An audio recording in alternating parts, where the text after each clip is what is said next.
حدیث نمبر 2262۔ ایک اور سند سے حضرت عائشہ رضی اللہ عنہا سے مروی ہے، فرماتے ہیں رسول اکرم صلی اللہ علیہ وسلم نے فرمایا، جب اپنے خاوند کے گھر سے خرچ کرے اور اسے خراب کرنے والی نہ ہو تو اسے اس کا ثواب ہوگا، اور اس کے خاوند کو اسی قدر کمانے کا ثواب ہوگا، اور عورت کو خرچ کرنے کی وجہ سے اجر ملے گا، اور خازن کے لیے بھی اسی کی مثل ہے، اور ان میں سے کسی کو ثواب میں کمی نہ ہو۔ حدیث نمبر 2263۔ ایک اور سند سے بھی اس کی مثل مروی ہے۔ حدیث نمبر 2264۔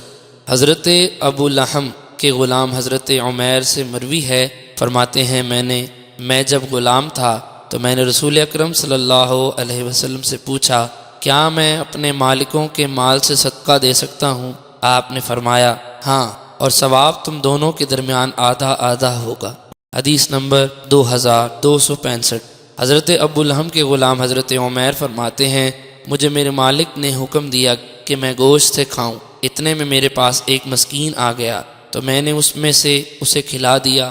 میرے مالک کو اس بات کا پتہ چلا، اس نے مجھے مارا، پس میں نے رسول اکرم صلی اللہ علیہ وسلم کی خدمت میں حاضر ہو کر ماجرا سنایا، تو آپ نے اسے بلا کر فرمایا، تم نے اسے کیوں مارا؟ اس نے کہا، یہ میرا کھانا میری اجازت کے بغیر دیتا ہے۔ حضور علیہ الصلوۃ والسلام نے فرمایا، اس کا ثواب تم دونوں کو آدھا آدھا ملے گا۔